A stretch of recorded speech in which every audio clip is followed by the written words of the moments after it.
All right. Hello, everyone. And tonight is Wager Warriors. We changed up our guests, so I'm super excited to announce that we have Dani Gibson from Parks, and we have Edison Hatter, who is the track announcer at Freehold and TV talent at Meadowlands. He also wears a lot of hats around the game in standardbreds and thoroughbreds. So we're so glad that you guys could join us tonight. Hey, what's up? Happy to be on. All right. All right, I'm going to share my screen with everyone, and we're going to do some trivia tonight. So maybe I'm not, because that's not going to work. Never mind. I didn't set it up in time. Sorry. Okay, but I'm going to ask the trivia either way. So if you are watching tonight and want to be entered in to win some PHRA swag, all you have to do is be the first to answer our trivia. There will be 2 trivia questions of the night. The first one is, in what year was the first, remember that, PA bred Kentucky Derby winner? So we've had a couple PA bred Kentucky Derby winners. In what year was it? We have A, 1990, B, 1992, C, 2000, and D, 2004. So if you know the answer, you can put in the comments below your trivia answer. And let's get started though. So Dani and Edison, thanks for joining us, obviously. Let's get a little background on you guys for our viewers that aren't familiar with you. Dani, if you want to kick it off, how you kind of got your start in racing and your role at Parks. So my mom owned racehorses my whole life, and I always loved going with her to the track. I showed horses at a pretty high level, quarter horses, but I always liked racing. And after working some corporate jobs, I always thought it would be really fun to work at the racetrack. And there was a job opening up with Turning for Home, which is our racehorse retirement program with the PTHA. And I started working with there. And they didn't have any social media at Parks. And I saw, a lot of other tracks got a lot of great buzz with their social media. So I started that, and I started doing videos and promoting our horses, our owners, our trainers, our jockeys. And I think the PTHA has a huge social media presence now. Now I'm the public relations director with the PTHA and the host of our Let's Go Racing TV show, which is, believe it or not, one of our biggest TV shows in the Philadelphia market. We're on Saturdays on PHL 17. And I get paid to talk about horse racing. I mean, what is better than that? That is pretty awesome. And you guys are amazing on Twitter. I retweet you constantly. You're on Instagram. So if you guys haven't followed the PTHA yet, you definitely need to follow them on all their social medias. Edison, what about you? How did you get into racing? So I think I'm one of the rare people that did not have any family background connections to racing. Just growing up through middle school, I found the Preakness on TV one year and was just fascinated by the numbers. I was a math major in college, loved the numbers of it, and realizing it was something happening in my home state in Maryland, down in Baltimore. So just kind of followed racing from there, and just kind of coincidentally through a friend of a friend knew they needed a fill-in announcer one day at Rosecroft about, gosh, I guess 4 years ago now, and started calling for there regularly on Wednesdays, and then post-COVID, things just kind of happened to fall into place that I ended up picking up the full-time announcing job at Freehold Raceway in New Jersey. And more recently, starting in April 2021, I've been at the Meadowlands, working on their TV talent, working on FanDuel TV, talking the races there on Friday and Saturday nights. And now for the last 6 months, I've been the morning line odds maker and program comments at the Meadowlands as well. And I love my thoroughbreds too, own a couple of them. So love both breeds. Now, you guys both said about owning. How did you decide to own racehorses? And Edison, you touch and standardbred and thoroughbred. Why'd you decide a thoroughbred? Well, when I started, even when I first started announcing, I was trying to get some thoroughbred terms out of my head and not confuse saddle color numbers going both ways. I mean, I've always been a huge thoroughbred fan. And, for the longest time, I would say I still watched and bet more thoroughbreds than I did harness racing. Now, today, I think finally in the last couple months, it might have switched more to the harness side, but I still love my thoroughbreds. And, it just something I've always enjoyed going to the races, and to own one was great. It worked out well to get one from the mixed sale at Timonium a couple years ago, and picked up another 2-year-old here this past May, and I guess we're a month away now from this year's Timonium 2-year-old sale, so maybe even another one coming soon. Dani, how did you get into owning? My mom. And it's something that we do together, which is really cool. She's retired. So it's awesome that my office is on the backside at the racetrack. So I get to, be really a big part of my horse's training. I get to see him every day and be involved with the groom and all parts of him getting ready to race. Sometimes I always say that I like the training better than the racing because I get very nervous and I'm a very competitive person. But I love it. I mean, I feel like it makes you more a part of it and it gives you something to look forward to. And I love doing it with my mom. It's a nice family sport, that's for sure. Now you guys both do a little bit of everything in the racing. What would you say is your favorite part? Like Dani, you do social media, you do handicapping. If you had to pick one thing in the racing industry, what would you want to do? I like this. I like telling the stories I love our horsemen at parks. I really do. Like not only some of those people, some of my closest friends, but I see how hard they work. So I love telling the stories of the horses and the horsemen and being able to celebrate the big wins with them on and off the racetrack because so much work goes into those 2 minutes on the racetrack. Yeah, it definitely does. Edison, what about you? You were just at Parks track announcing, so you touched base on a lot of things. What would you pick if you could? I love announcing and obviously being a math major, I love making morning line odds, but I think I would pick something kind of similar to Dani that I enjoy doing the storytelling, at the Meadowlands, doing back paddock interviews, just kind of being there watching, the horses coming to and from the track and watching, the grooms and everybody involved with the horses celebrate and, to get Yannick Gingras, Dexter Duns and those guys to ask them, and be able to provide the public with information from those drivers about, the drive they gave and, upcoming drives and just talking to those guys in the back paddock's a lot of fun. Can I just say what an amazing job you did filling in at Parks? Jessica was running the Boston Marathon, and for you to come in and not know our horsemen, never announced at our racetrack, and we're a pretty big racetrack, and especially Monday, we have a large, that's one of our big signal days. You killed it, and everybody was really complimentary. Thank you. Do you have to change your announcing style from the standardbreds to the thoroughbreds, or do you keep it pretty similar? So again, when I started as a standardbred announcer, I was a huge thoroughbred fan. So I think on that side, as you're well aware, it's a little bit more unforgiving. I can't say they're running, so it's a lot of terms that won't cross over well into harness world. Thoroughbred world is a little bit more forgiving. I mean, I think I said something about a horse was trying it first over. Doesn't really apply to thoroughbreds, but it just kind of it slips in there. It works out okay. So yeah, I think there's a bigger adjustment going from thoroughbreds to standardbreds. But like I said, regardless of which one I'm going between, trying to figure out saddle cloth numbers, which one's which, there's always a difficulty because 2 and the 3 is a great example. Flip colors between the two sides. So that makes things difficult for sure. And obviously our drivers staying in the same colors each and every race is a lot easier than silks that change every single race. Yeah, there's definitely learning curves to the thoroughbreds because I started out in harness, and when I switched over to the thoroughbreds to learn, I was like, oh my gosh, the number pads throw me off. It's like you said, our drivers are so easy to tell who's who. The jockeys throw me off with their changing colors. Well, silks.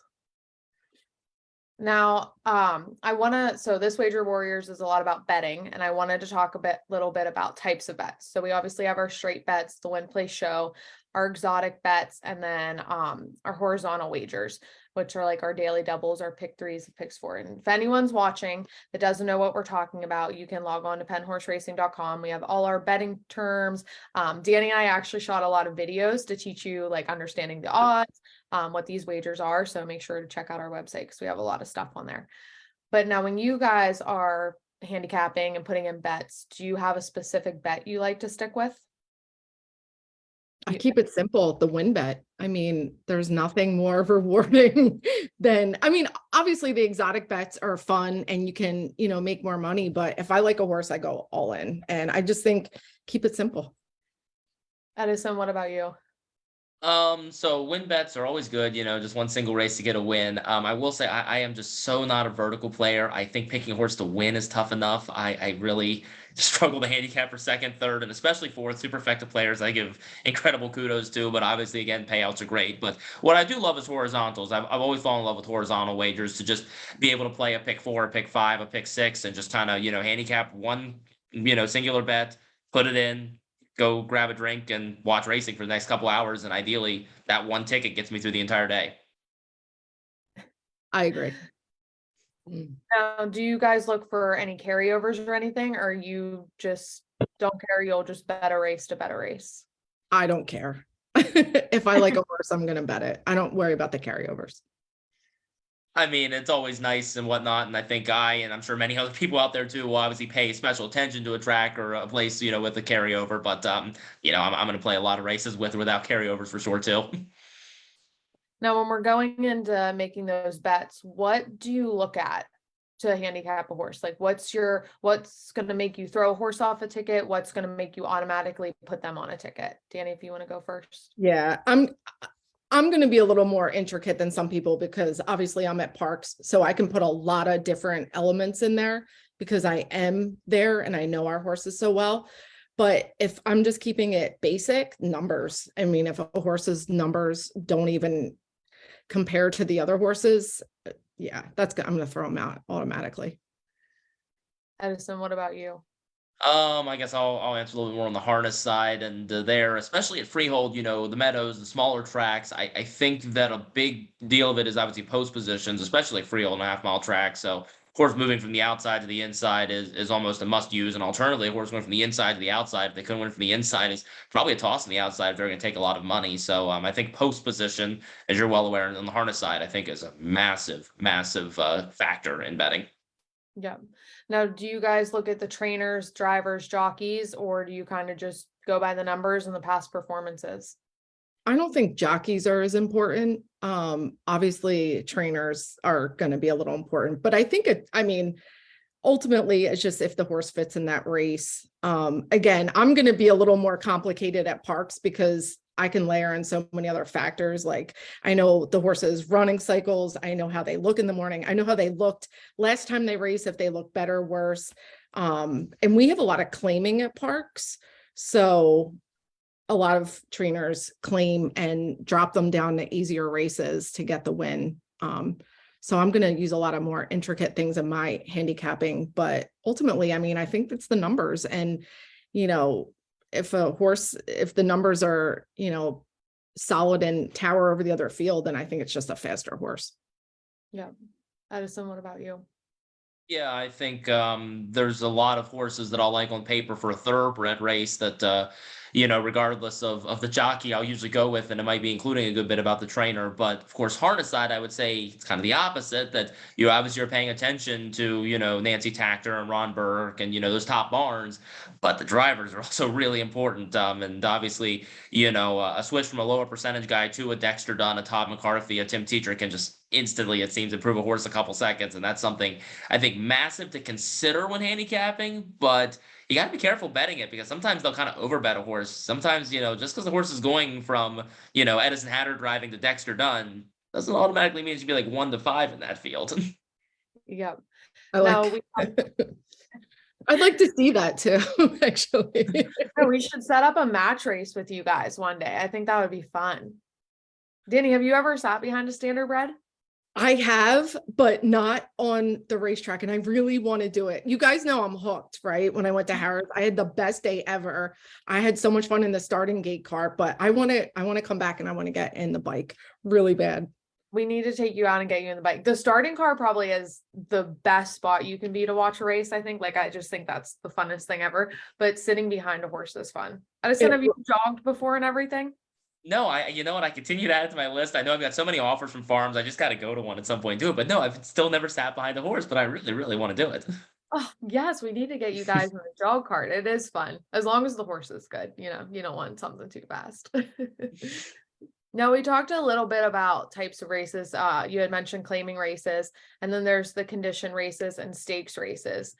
If you had to pick one to handicap, does that play an effect? Like, would you rather handicap one over the other? Or you don't care? I think with stakes races, more favorites are going to probably win. So I'd probably throw out stakes races. I just think, yeah.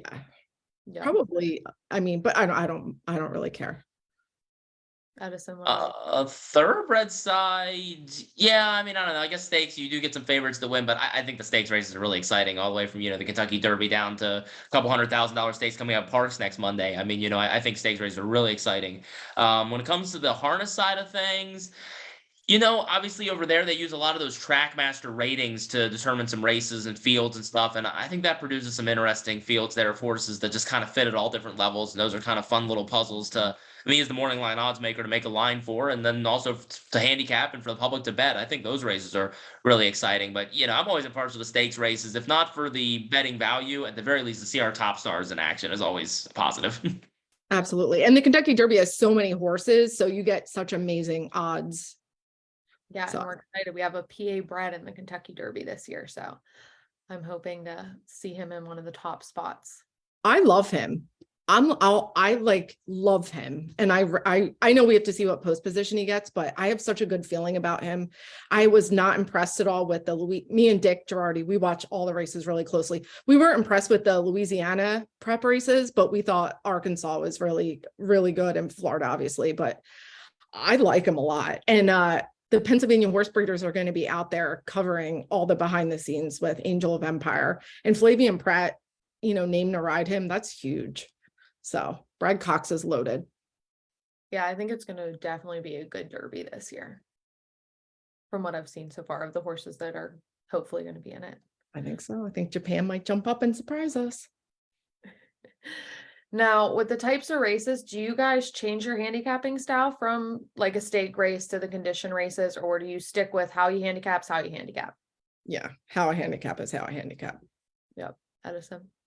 I don't think it changes much, but I think, as you're well aware, Donna, in the harness racing, I think you got to be careful sometimes trying to figure out prep races versus stakes races. So especially this time of year, horses coming back off of layoffs. Standardbred races once a week on average. That's a lot more frequently than our thoroughbreds race. So if you got a horse coming back from layoff, like I'm kind of thinking like It's Academic last year as an example. I think he was he was like 3-1 in the Open the week before the Breeders' Crown versus even money on Ecurie D. And Ecurie D from the outside post took back, and it was clear that the intentions were to prepare him for the Breeders' Crown the next week. Whereas It's Academic went on and won that race from the front end very comfortably. The next week they got closer in odds, but Ecurie D blew them away in the Breeders' Crown final. So I think you do have to think a little bit about intentions with a horse, especially with the stakes types, to think about what their bigger goals may be for the rest of the season. Yep, that's very true. And I didn't think of it like that.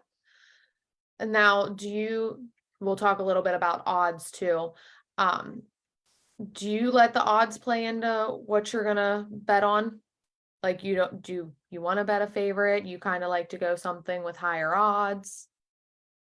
Yeah, I mean, obviously anything 5-2 and less, I'm probably not gonna do a win bet or something, but I mean, sometimes you just like the horse, so you're going to use it and you're going to try to put something like a long shot behind it or something. But yeah, I mean, anyone can, I mean, the favorite wins what, 30, is it 33% of the time? I think that's what it is. But number, man, hell no. Yeah, Edison, a third's the accepted number, yeah. Okay. But yeah, I mean, I try to always throw out the favorite. Yep. Edison, what about you?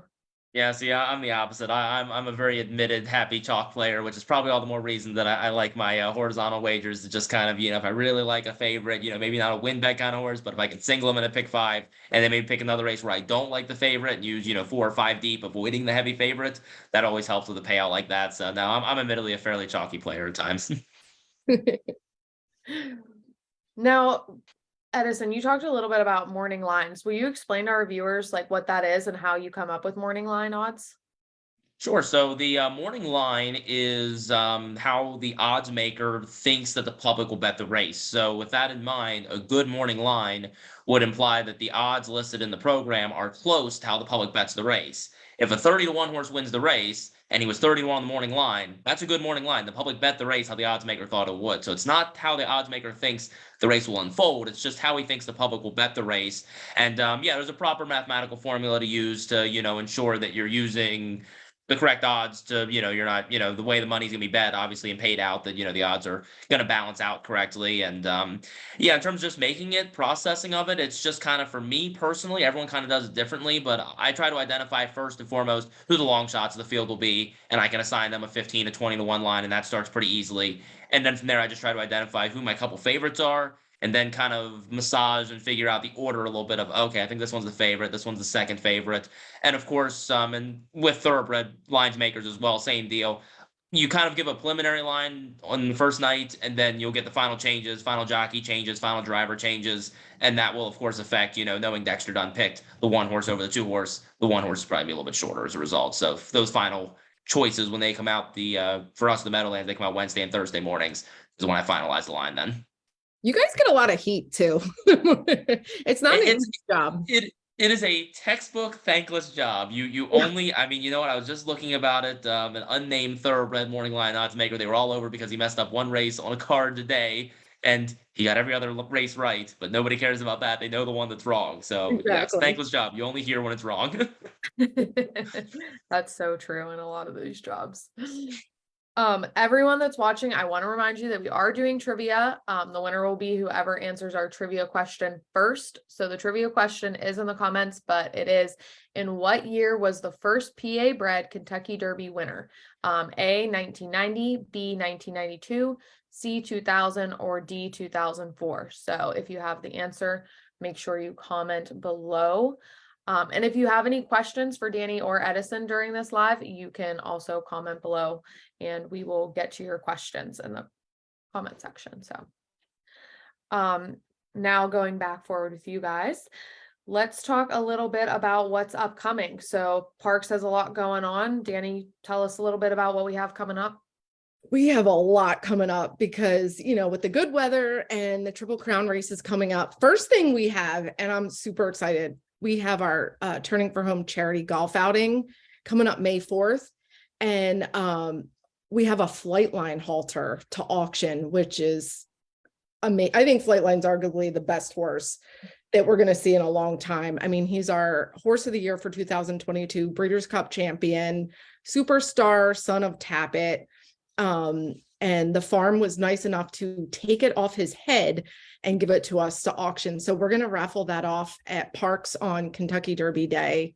I think it's like $10 a ticket. So that's pretty cool to own a piece of history, and it benefits the horses of Turning for Home, which is awesome.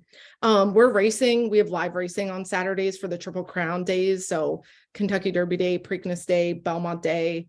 And I know the picnic area is going to be open. You will definitely see me hanging in the picnic area on those days. And I have been known to sit with people and eat their food at their picnic. People like to invite me over, and I'm happy to do so. What else do we have coming up? Oh, we have stakes races this Monday, 2 $100,000 Pennsylvania bred stakes races.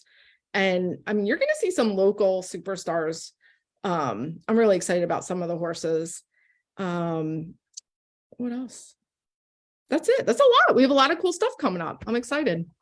How do I get a ticket for the Flightline halter?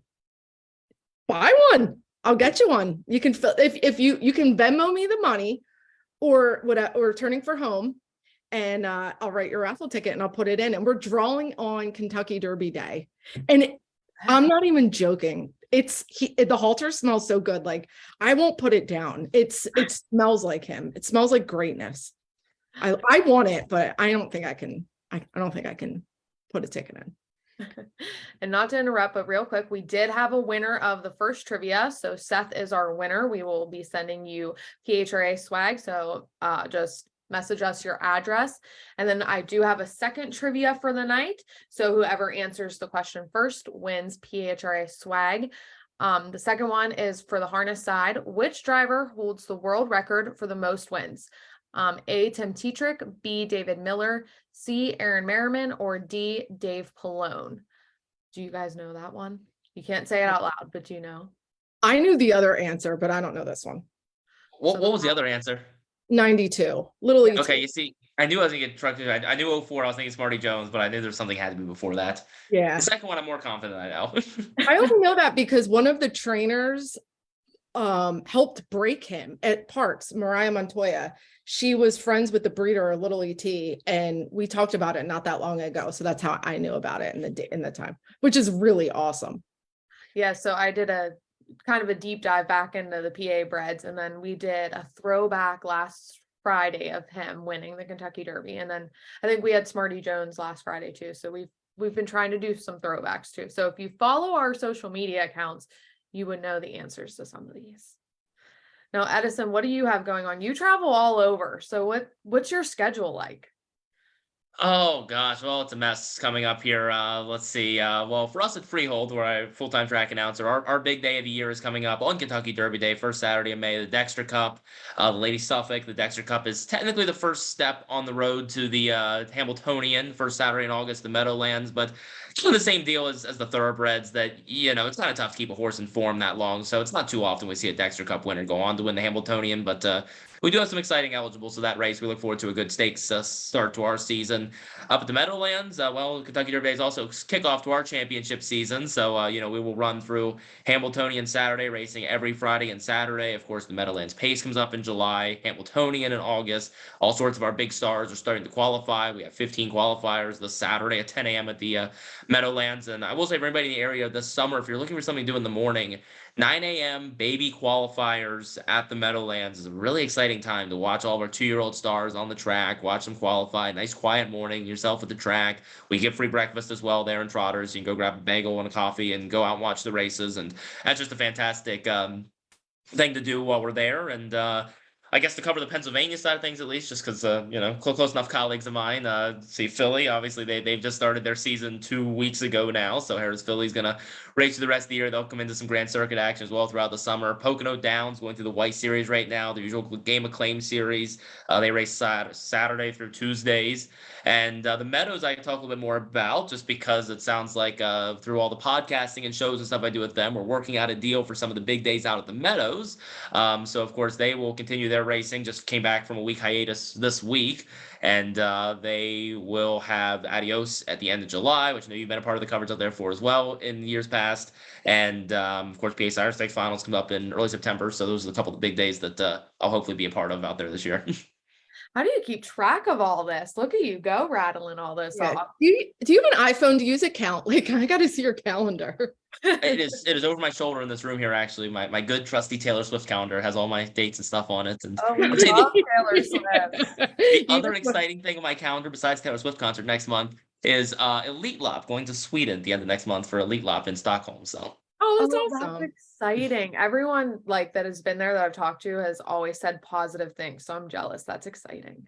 yeah, so excited to be working with ATG to help sponsor their races over there. We'll do plenty of live streams from over there and lots of, hopefully talking to their horsemen and stuff and be able to promote their big racing. And I love watching Swedish racing in the mornings. I mean, I'll watch any and all racing to be fair, but I love watching their products. So I'm very excited to be over there. I've watched it on a TVG in the morning. Absolutely. Yeah, I like it. Edison, we have a question about everyone finds it interesting. So you actually work for NASA too. So will you talk a little bit about that? Sure. So, I also work for the federal government, NASA, down here at Goddard Space Flight Center in Greenbelt, Maryland, where my office is. And that I guess it feels like the main job. I don't know. It feels like I work like about 60 hours a week to racing and like 40 a week to NASA. So I don't know. It's maybe at this point the secondary job, but working several different things. Human space flight is one of them, of course. Artemis mission just recently. We sent back, the unmanned mission to the moon. Artemis 2 will come up soon here. Hopefully the manned mission back to the moon, and eventually we hope to send humans to Mars. And I'm also working SARSAT, which is search and rescue satellites, and we're just trying to work through some beacon things. We've got every airplane, boats, your iPhones with your location findings help us to identify any lost persons or people in distress. That ping goes up to our satellites and back down to Earth to the rescue coordination center to be able to find them. So that's 2 of the projects I work on. I love how casual you are about it. I know. Big things, and you're just like, another day in the life. Sending Well, people to Mars. I say it's always interesting which side I'm talking to. The NASA colleagues. I mean, my thoroughbred that's going to debut tomorrow at Charlestown, or 3-year-old seasonal debut, I actually co-own with a NASA colleague. So those people, NASA people, love to hear about the horses, and the people on this side always love to hear about the NASA stuff. So both sides are interesting, apparently. No, you're owning. You said a 3-year-old. Did you own her as a baby claim, or how did you get into that? Yeah, this was a horse I bought last May at the Timonium sale, Mid-Atlantic 2-year-old sale. So she was 2-year-old then. She debuted in August. Her name's Marina Grande. Seventh race, post 3 tomorrow at Charlestown. Debuted as a 2-year-old last year in August. When I bought her, my notes in the book, I always think she's going to be a deep closer on turf, but I will say she really has worked really well in the mornings at Charlestown on those sprint distances. Tomorrow's 4.5 furlongs out on the bull ring at Charlestown. So I still think her best distance is going to be longer eventually, but man, she put in a 36 bullet the other morning for 3 furlongs out of the gate and looked really sharp doing it. So I'm excited. Oh, we'll be watching. I'll be rooting for you. Danny, do you have claimers, or what do you look for when you're Yep. buying a horse? So, well, I just bred my first horse. So I have my first foal, but no, my horse is claimed, and he just came off a winter break, and I think he has one more work, and he'll be getting ready to run his summer season. He did really good for us last year, and I'm excited to get him back. All right, I'm excited for you guys. I'm gonna have to watch both these horses race. So I guess as we kind of wrap up here, what advice would you give to a beginner handicapper? Danny, if you want to start. I just keep it simple. Don't overcomplicate it. Have fun and just go with your gut instinct. And believe it or not, I use process of elimination a lot. Like I just, if I don't like horses, I'll just cross them off, and stick with your first choice, because a lot of us have made the mistake where you like something and then you change your mind, you second guess yourself, and keep it simple. I mean, you don't have to know as much as us to pick winners and cash tickets. You can pick colors, pick names, hunch plays. I still go with a good hunch play every once in a while. So keep it simple, have fun. What about you? What's your advice, Edison?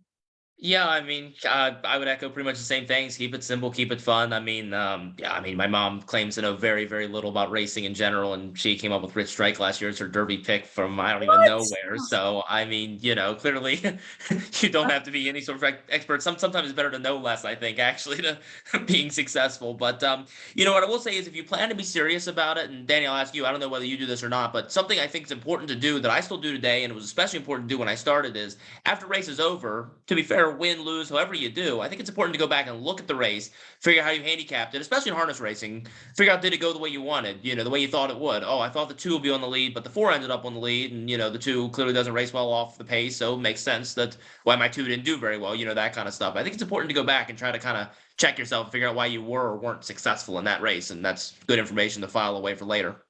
Absolutely. I ask a lot of questions too. Yeah, that's good advice. I should do that, because I always am like, oh, well, it was the driver or the horse. It wasn't my handicapping, I'll tell you.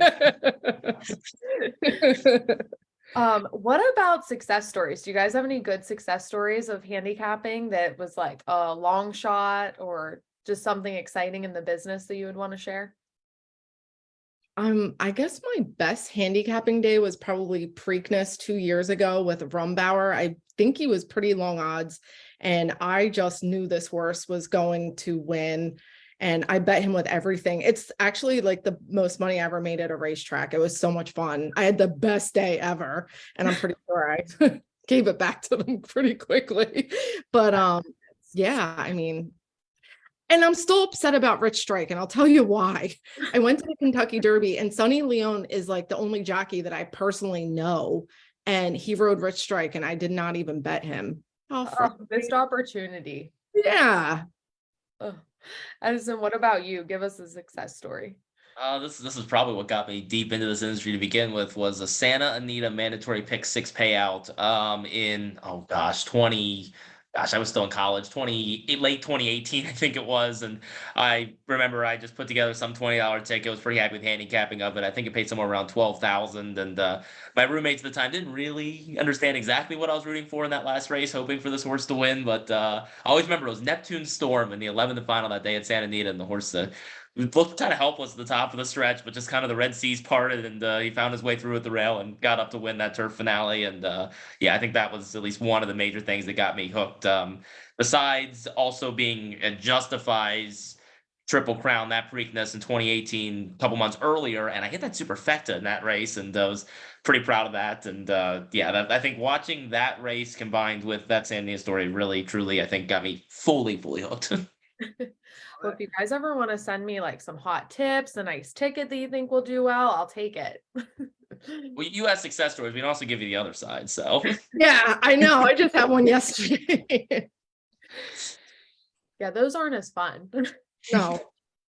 So we did have our trivia winner. Henry answered. The correct answer was Dave Pallone. So he has over 20,000 wins now. So that is who holds the world record for most wins. I want to thank you guys for jumping on tonight. I really appreciate it. This has been a great Wager Warriors. So I hope everyone learned a little bit about handicapping and betting. And if you want to learn more, just visit our website, penhorseracing.com. Dani and Edison, if people want to kind of stay in touch with you and see what you're up to, where can they find more information on you guys? I'm on all the social media platforms. Twitter is probably where I'm most active. And yeah, Dani Gibson. I think it's Dani Gibson 15 or something, because Dani Gibson's such a common name. And of course, at PTHA, Pennsylvania Thoroughbred Horsemen's Association, there's always stuff going on there, everything behind the scenes at parks. Edison, how can we stay in contact with you? Twitter is probably the most used one for sure, at Edison_1999_. First Over with Edison Hatter is my weekly show for In the Money Media. And yeah, announcing at Freehold this Friday and Saturday, 12:30 p.m., as we are every Friday and Saturday through the end of May. And Meadowlands be on their simulcast feed doing interviews, and on FanDuel TV talking our races Friday and Saturdays at 6:20 p.m. And yeah, we race every single weekend at the Meadowlands from now until Hamiltonian weekend, August 5th. We love Hamiltonian weekend.